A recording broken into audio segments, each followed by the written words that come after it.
Good evening, everyone. Thank you for coming out to the Haralson County Board of Commissioners meeting. We thank you for showing up and supporting this meeting tonight and all the ways that you have come for. At this time, I'd like to, for us all to stand, and I'm going to ask Mr. Lyndon Johnson, if he will, Lyndon Smith, to say our grace. Let's pray.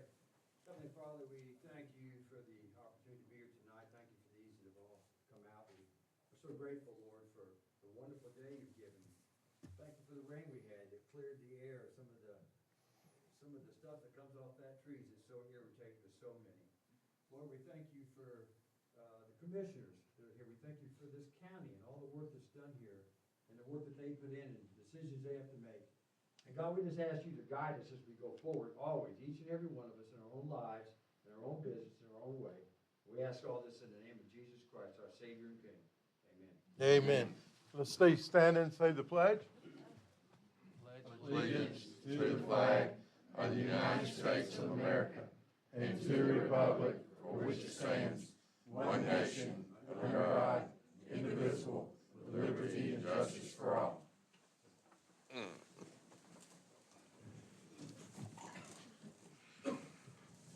All right, Board. Need to approve the previous meeting minutes for our regular meeting on March 4th, and also the retreat and work session for March 18th. Do I have a motion to approve these minutes? Make a motion to approve the previous minutes as written. Do I have a second? Second. Second. All in favor? Right hand. All right. Do I have an approval for the agenda? Make a motion to approve the agenda as written. Do I have a second? Second. Second. All in favor? Lift the right hand. All righty. Is there any public participation on the agenda item? Only on item 4, so we need to hold it until we get there. That'll work. All righty. All right, let's move on to item number 1, is the Child Abuse Prevention Awareness Proclamation. I'd like to ask all to come up forward. And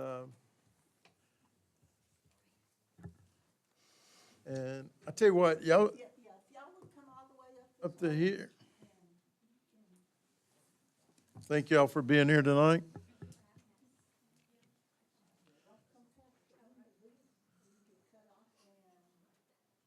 Brian, you can either read, it might be best if he reads from the microphone. Mm-hmm. Okay. Is this on? Mm-hmm. Cool.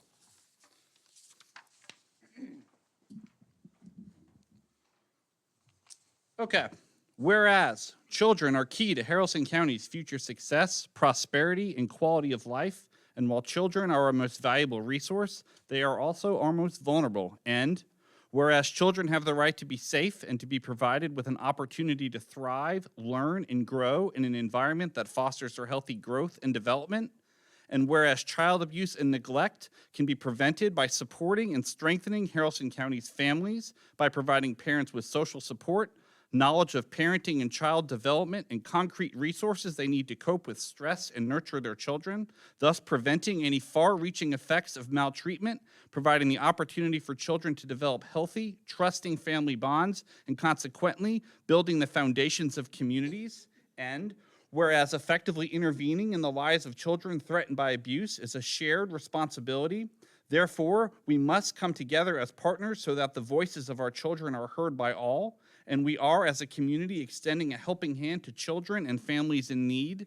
And whereas effective child abuse prevention strategies succeed because of partnerships created among citizens, human service agencies, schools, faith communities, healthcare providers, civic organizations, law enforcement agencies, and the business communities. And whereas by providing a safe and nurturing environment for our children, free from violence, abuse, and neglect, we can ensure that Georgia's children will grow up to their full potential as the next generation of leaders, helping to secure the future of this state, nation, and community.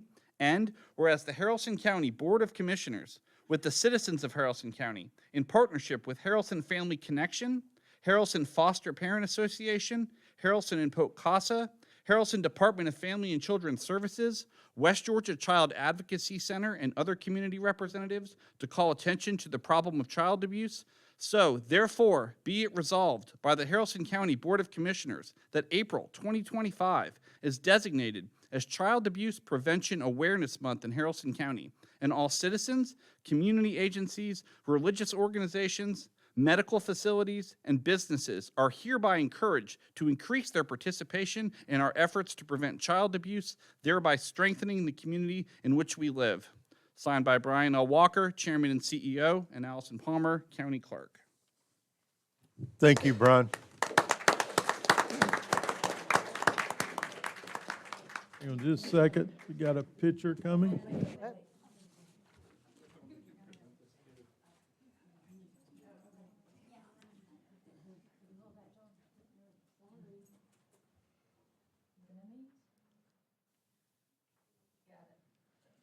Hey, before you leave, I'd like to say something.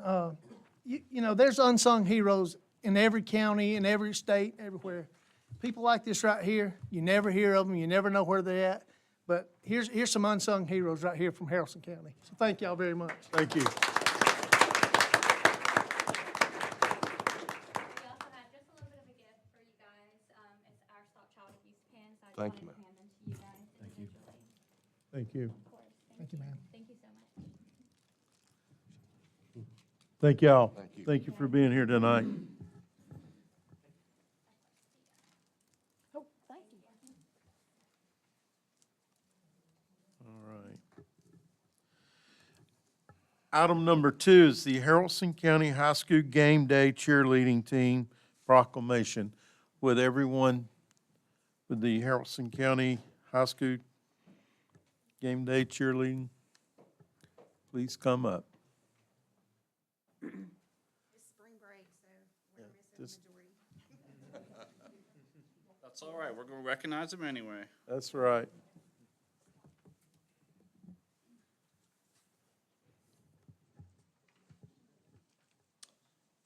We have another proclamation. Whereas the Haralson County High School Game Day Cheerleading Team won the 2024 to 2025 Georgia High School Association Game Day State Championship for Region 1A that was held on December 4th through 5th, 2024 at the Columbus Civic Center Coliseum. And whereas this victory enabled the Haralson County High School Game Day Cheerleading Team to progress from sideline performances to the competitive arena and an opportunity to achieve further success and recognition for Haralson County. And whereas Haralson County High School Game Day Cheerleading Team have consistently demonstrated both superior athletic skill and academic excellence, and whereas this team was instructed and effectively led by the team's coaches, Bethany Pittman and Tanya Parker, and whereas this team consisted of Braylon Anderson, Sadie Anderson, Gracie Austin, Addie Brown, Brenna Cheatwood, Riley Collins, Kennedy Dockery, Heidi Ellis, Evelyn Harden, Avery Hart, Jada Johnson, Addie Johnston, Maddie Milligan, Stevie Murdoch, Kylie Myers, Lexi Myers, Ava O'Brien, Kensley Odom, Josie Parker, Jenna Reed, Sophie Robinson, Lyric Sensing, Caden Spradlin, Cheyenne Streetman, Dixie Wayne, and Lola Williams. And whereas the Haralson County High School Game Day Cheerleading Team has brought honor and distinction to their school, their classmates, their family, and Haralson County. And whereas the Haralson County Board of Commissioners would like to honor and recognize the Haralson County High School Game Day Cheerleading Team and congratulate them for their success, therefore be it resolved that the Haralson County Board of Commissioners wishes to convey this official recognition by way of this proclamation to the Haralson County High School Game Day Cheerleading Team in honor of their great accomplishment. So proclaimed this first day of April in the year of our Lord, 2025. Signed by Brian L. Walker, Chairman and CEO, and Allison Palmer, County Clerk. Good job, guys.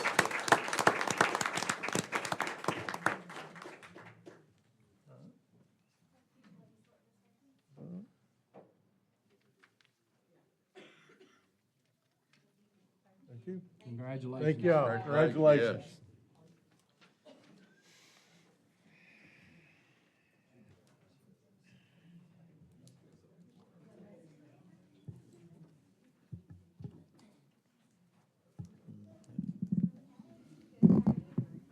got a good chair. All righty. So item number 3 is our National Telecommunicator Week proclamation. I'd like to ask all of our 911 dispatchers and director to come forward.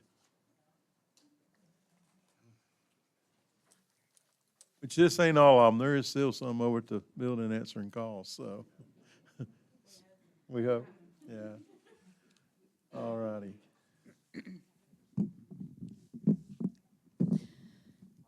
Haralson County Board of Commissioners proclamation by executive order. Whereas emergencies can occur at any time that require sheriff, fire, or emergency medical services, and whereas an emergency occurs, the prompt response of officers, firefighters, and paramedics is critical to the protection of life and preservation of property.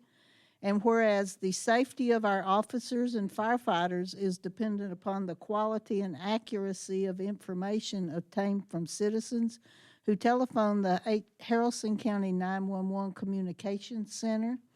And whereas public safety dispatchers are the first and most critical contact our citizens have with emergency services, and whereas public safety dispatchers are the single vital link for our officers and firefighters by monitoring their activities by radio, providing them information, and ensuring their safety, and whereas public safety dispatchers of Haralson County 911 have contributed substantially to the apprehension of criminals, suppression of fires, and treatment of patients, and whereas each dispatcher has exhibited compassion, understanding, and professionalism during the performance of their job in the past year, and therefore be it proclaimed that the Haralson County Board of Commissioners declares the week of April 13th through the 20th, 2025, to be National Telecommunications Week in Haralson County in honor of the men and women whose diligence and professionalism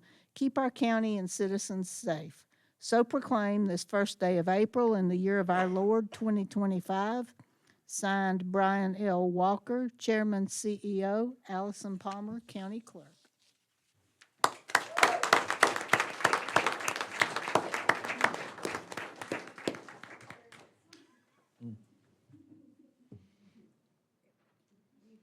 Thank y'all for coming. Thank you for what you do for us.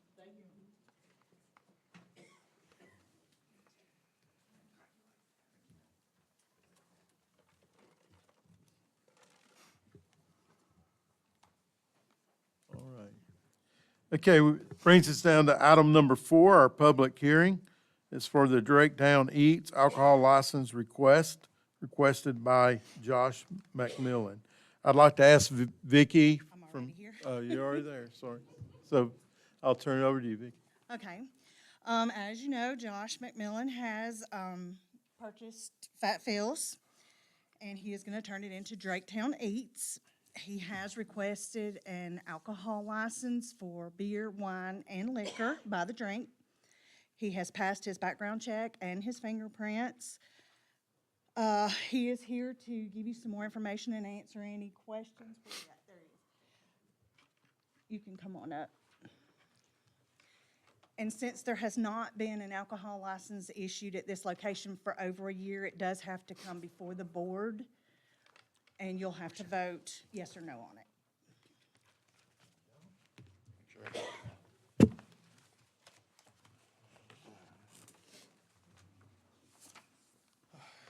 Good evening. Name's Josh McMillan. This is my wife, Brianna McMillan. Our 3 kiddos are over there. A lot of these people are here to support this restaurant. I want to clear the air going into this because I know there's a lot of rumors that we're opening a bar, a sports bar, a dive bar. We're not doing that. This whole restaurant venture started a couple years back.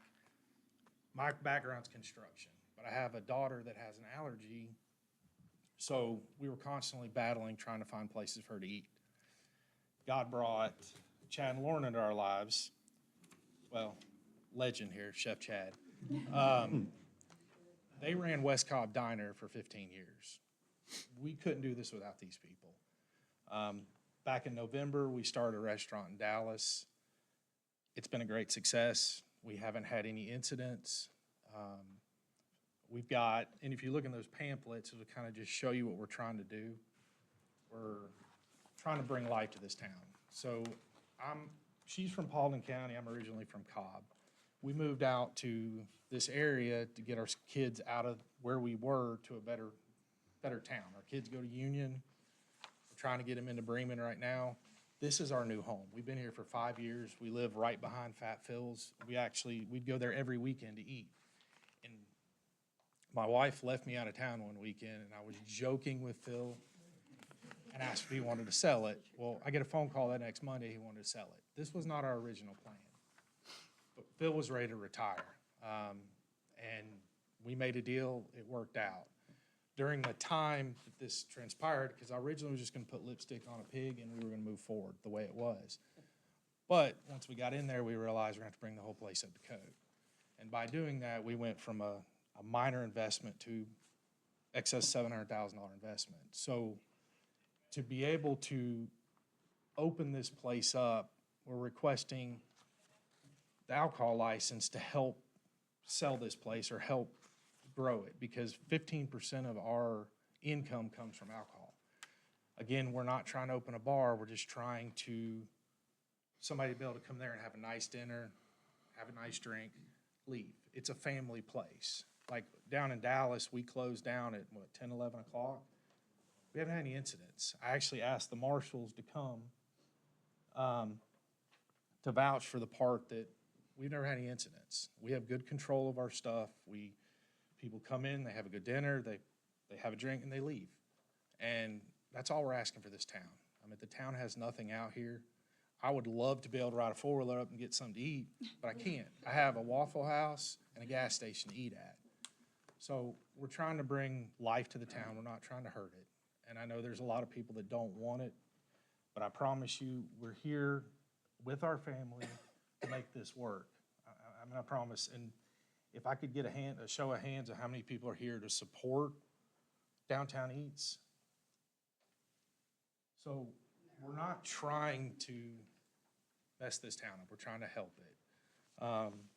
I'd like for my wife to say something if she will, because she's part of this just as much as any of us. I know that a lot of the concerns are with drunk driving or someone having too many drinks. So a few statistics based on what we've seen currently in the city of Dallas. Like he mentioned, 0 incidents. 80% of our alcohol sales are single or second servings. We're not having people come in, taking 25 shots and getting behind the wheel of a car. Our bartenders are trained on responsible serving, so that's a worry for us. That's a concern for us as well. Our family lives on those roads. So it's a restaurant. We do need those alcohol sales. Most people know restaurants have a very small profit margin. We take a lot of pride in being able to pay our people livable salaries. We want those who work for us to go home and have the money to support their families. And we want to do community outreach. We want to be able to pay for our culinary students to go on their DECA trips. And that takes money. And a lot of that profit margin lies in those alcohol sales. So we are asking for the council to vote yes for us to be allowed to do that. So we appreciate your time. Absolutely. One last thing. So, Alan, raise your hand. Alan is going to be our manager out at that place, and this is where you're from, right? How long have you been here? I've been living here for 7 years now. In those pamphlets, I meant to put that in, we posted an ad, because we thought we were going to open sooner than we were, but we've hit a few roadblocks. In a 2 weeks' time, we had 104 applications to hire. Dallas, we support 60 employees out there, 12 full-time. Something I tell her all the time is when we go over there, when I do surprise visits, it's to check, make sure the place is clean, but then also to see how people are doing, see what kind of money they're making, to make sure that they're happy. And I've yet to hear of anybody that is not happy where they're at. And I think, I looked at the numbers earlier, we've been open since November in Dallas, and we paid out $57,000 in county and state taxes, $2,600 in alcohol excess taxes. So we're gonna bring revenue to this town. So anyway, thank y'all for your time. I appreciate everybody coming out and supporting this, and hopefully we can open up. Thank you.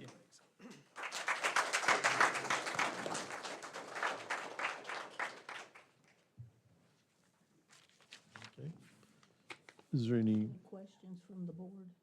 anybody having questions? No, he answered mine when he talked about the revenue. Okay. No, you answered my question when you talked about the amount of money it paid in taxes. All right, yeah. Do we have any public?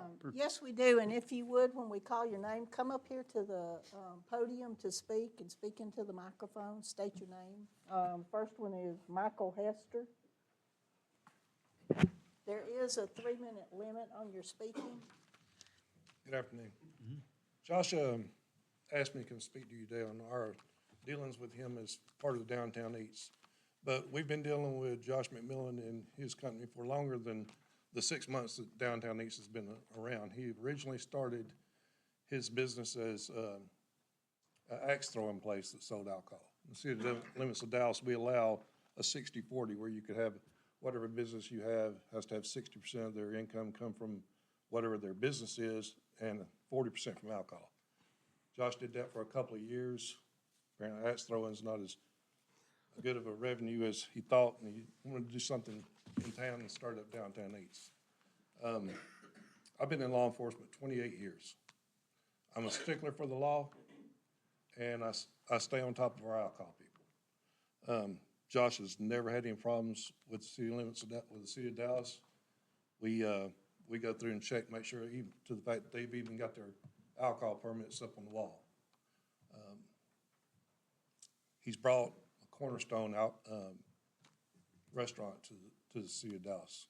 Everybody goes there, Monday through Sunday. If you go after church on Sundays, you probably can't get in there because the parking lot's slap full. All I know is to tell you is we've seen a good business from him. He's done a good job. His managers do a good job. We do all their server permits. They have lots of employees, and we check every one of them. I looked at y'all's ordinance when he asked me to come. As you know, this alcohol license is a privilege and can be revoked for any reason. If it gives you a problem, I'd tell you to do the same thing I would do in Dallas. If it gives you a problem, there's issues, revoke them. I mean, that's the way the ordinance is put in to do, and I give them a chance. That's all I have. Thank you, sir. Thank you. Philip Burkett. I'm Philip Burkett, also law enforcement in the city of Dallas. Been with there 9 years, and part of that I have dealt with Downtown Eats as far as no incidents, as the chief have previously said and Dave said. Chief's a lot used to speaking in front of the council versus me, so apologize for being a little nervous. But they become like family. They really have. I have 3 kids, 2 that are drivers, and I wouldn't support the business of them selling alcohol if I didn't think they were running a safe business. They have personally asked me to come in and speak to their employees about alcohol laws, serving to minors, and I've done that to all their servers and bartenders, and again, we've had 0 incidents. So with that being said, usually when we're in the Bible Belt like we are, and I am a Christian, when it comes to alcohol, it's do we want it in our communities? And when I think about that, I look back to the Bible. And in the book of Ecclesiastes, it says, go drink wine and be merry in the heart. It doesn't say do not drink of the alcohol. Then when you go again into 1 Timothy, Lord talking to the deacons, talking about being a deacon, it says do not be double-tongued and drink too much wine. Do not drink too much wine. I look at you guys as being the deacons of the county, and I'm asking you to take that in consideration if any of you are believers as well, and we're looking at religion as part of this, is the Bible doesn't tell us as Christians not to drink. It says not to drink too much. And I think that's what we're looking at in this community is should we allow alcohol because we don't believe in it as Christians? Well, the Bible doesn't tell us that. So I'm asking you guys to take that into consideration, that the Bible doesn't say that, to allow them to drink, because I can personally vouch that they're not over-serving. From me being in there personally off duty with my family to being there on duty checking server permits, they're not over-serving their customers. And then the last thing is traffic. We always talk about traffic. Is it a traffic problem? Well, I've been going to Fat Fields for so long, he actually catered my wedding. That's how much I love the place I've been going. I've been married almost 11 years. And traffic's not an issue. I continue to go there, and I'll continue to go when they open as downtown, or Draketown Eats. So I ask you guys to take all that in consideration and give an approval for the license. And if you haven't been to downtown Dallas and checked out Downtown Eats, I'd personally invite you to go. I'll actually pay for your meal to go down there and check it out and see what kind of business they run, to see what you would have in Draketown and what kind of asset it will be to your community. You guys have any questions of me at all? Anything I can answer from a law enforcement standpoint or anything I've dealt with? I'm good. Yep. So Thank you. we've dealt with, again, many restaurants. Some are not pleasant to deal with. This is the business that you do want in your community. I promise you that. Thank you. Lyndon Smith. Eating at Fat Fields for 20 years, and that young woman right there has been my waitress 100 times. And I am grateful that someone chooses to open that place back up. It's been a great place. Phil's a good friend of mine. But I would prefer we did not have a third business selling alcohol in Draketown. In 1919, the 18th Amendment prohibited the manufacture, sale, transport, and import of alcohol. Why was that amendment even created? Was it broken lives, businesses, families? Yes, alcohol did and does destroy lives. Unfortunately, that amendment had unintended consequences of illegal activity and crime, so the 21st Amendment repealed the 19th in 1933. So what changed? Is alcohol still a major issue in society? Yes. In the U.S. in 2022, there were 13,524 alcohol-related vehicle deaths. In Georgia in 2020, there were 2,200 alcohol deaths. In 2023, Georgia placed fourth nationwide with drunk driving fatalities. Oh, how many? 375, according to the National Center for Drug Abuse. The National Institute of Health reports excessive alcohol use causes 178,000 deaths annually, making it a leading preventable cause of death. Between 2017 and 2020, there was an increase of 25%, according to the National Institute on Alcohol Abuse and Alcoholism. 4,000 of those were under the age of 21. I found 75 scriptures prohibiting and condemning the use of alcohol. Ephesians 5:18, do not get drunk with wine. Proverbs 20, verse 1, wine is a mocker, strong drink a brawler. And Proverbs 23, alcohol causes woe, sorrow, fighting, babbling, wounds, strange and adulterous thoughts. Romans 13:13, do not walk in drunkenness or immorality. Last Wednesday morning at 7 a.m., my friend Ronnie told me a story. In 1970, a Vietnam veteran had just come home from that terrible war where we lost 58,000 Americans. And they were riding over a 101 highway. His 17-year-old girlfriend and her 3 brothers and one of their wives. 101, just a few miles from here. And someone crossed the yellow line, the middle line, crashed into them and killed 2 of her brothers. I know we do not want that type of thing occurring here. Alcohol impairs thinking, reasoning, and muscle coordination. The last Board of Commissioners gave us countywide Sunday alcohol sales. Gentlemen, more alcohol is not good. Please vote no on this request. Thank you.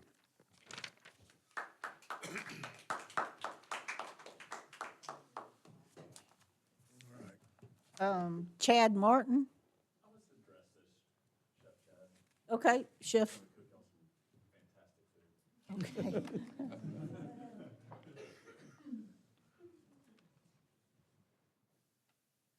That's it. That's it? All right. Is there an opportunity for somebody who is unfamiliar with the procedures here to register prior to or something like that?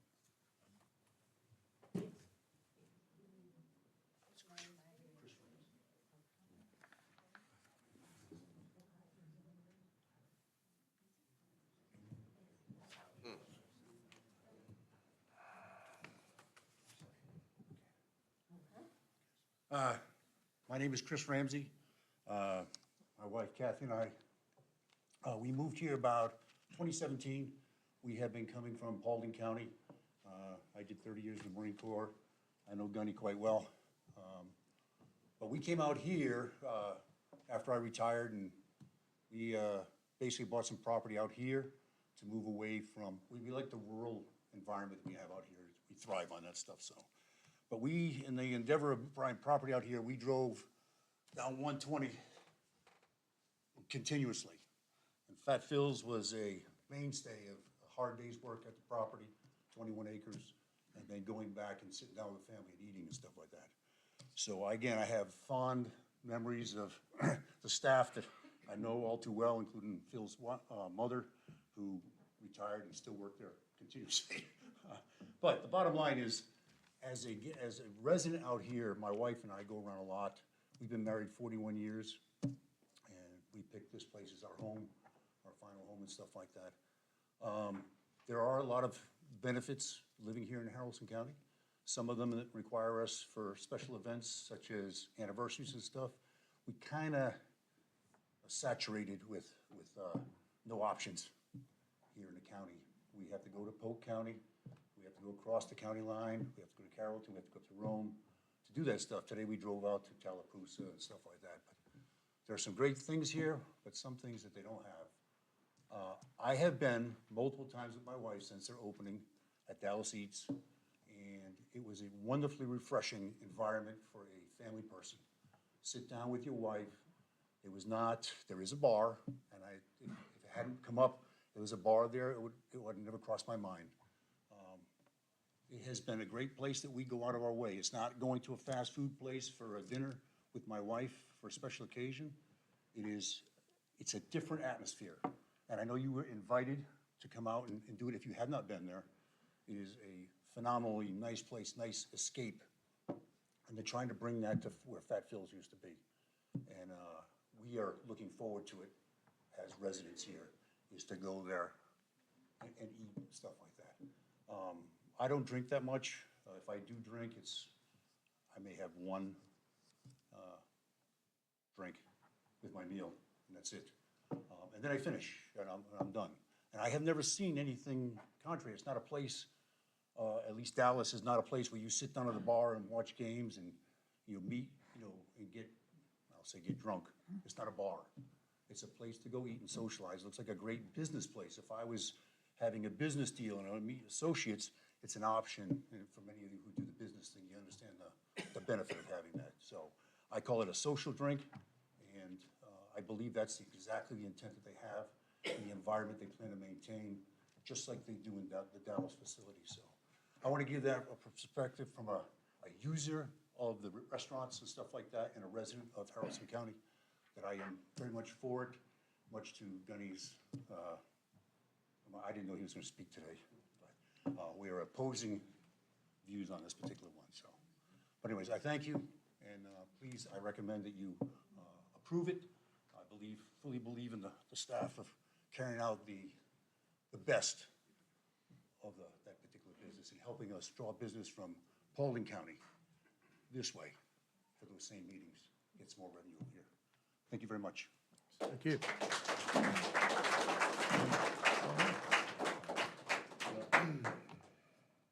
All righty.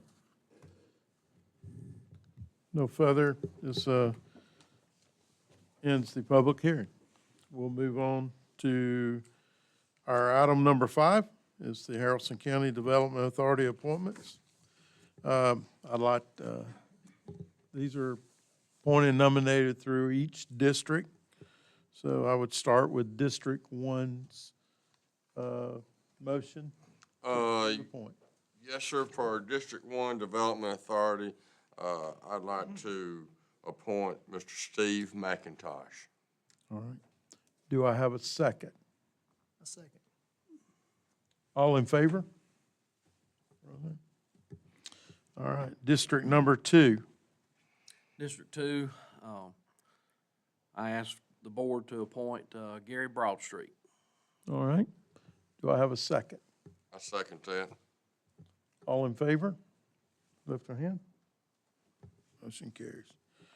District 3. I'll nominate Ms. Nan Philpott. Okay. Do I have a second? Second. All in favor? Lift a hand. Motion carries. District 4. I'll be representing District 4 tonight, and Ryan had asked me to nominate Tom Crawford. All right. Have I'll a second. second that. All in favor? Lift a hand. Motion carries. Thank y'all. Chairman, I believe people would like to know when you'll be voting on number 4. Number 4 will be at our next meeting. It'll be a special call meeting following the work session on the 15th. Tax day. All righty. Okay, item number 6, Southwire Company LLC and BNL SW Georgia, about the tax abatement, MOU. Avery? Go ahead.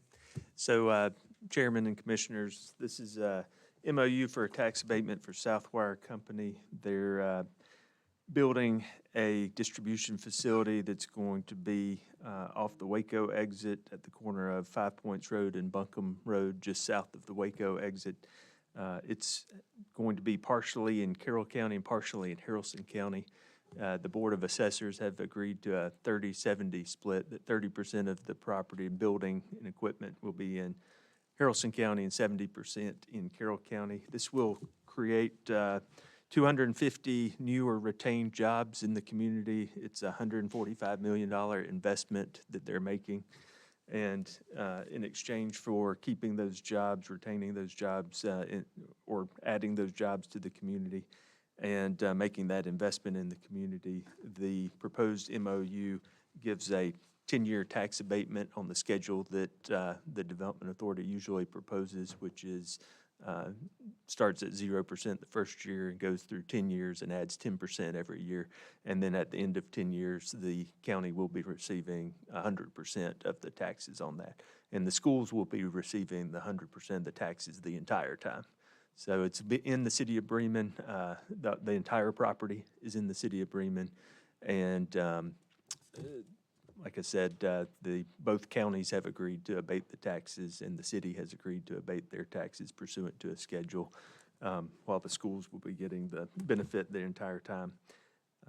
And the part of the agreement was that the Carroll County tax assessor would assess the whole property, and then the Carroll County tax commissioner would send out the bill for the Bremen City Schools, Haralson County, and Carroll County at the Carroll County's expense.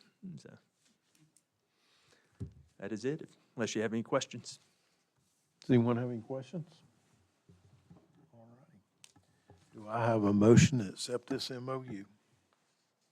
I make a motion that we approve the MOU between the Southwire Company LLC and BNL Southwest. Right. How's that, Counselor, at Southwire Company LLC? Yep. So BNL Southwest Georgia LLC is actually the owner of the property, and Southwire will have a ground lease with them and lease the entire property for a number of years. All that after Southwire got Okay. me. but that's that's the leasing company. Yes. Okay. I make a motion that we approve. Have a second. MOU. Second. All in favor, raise your right hand. Motion carries. All right. Item number 7, the use of additional T-Splosh and LMIG funds. I'd like to ask Terry Edwards, our road superintendent, director, to come up. Yeah, many of y'all know from last year, we received some additional funds from the governor, state of Georgia, over our LMIG funding, which is, comes to all municipalities in some form or fashion, but it's the same additional funds with no local match.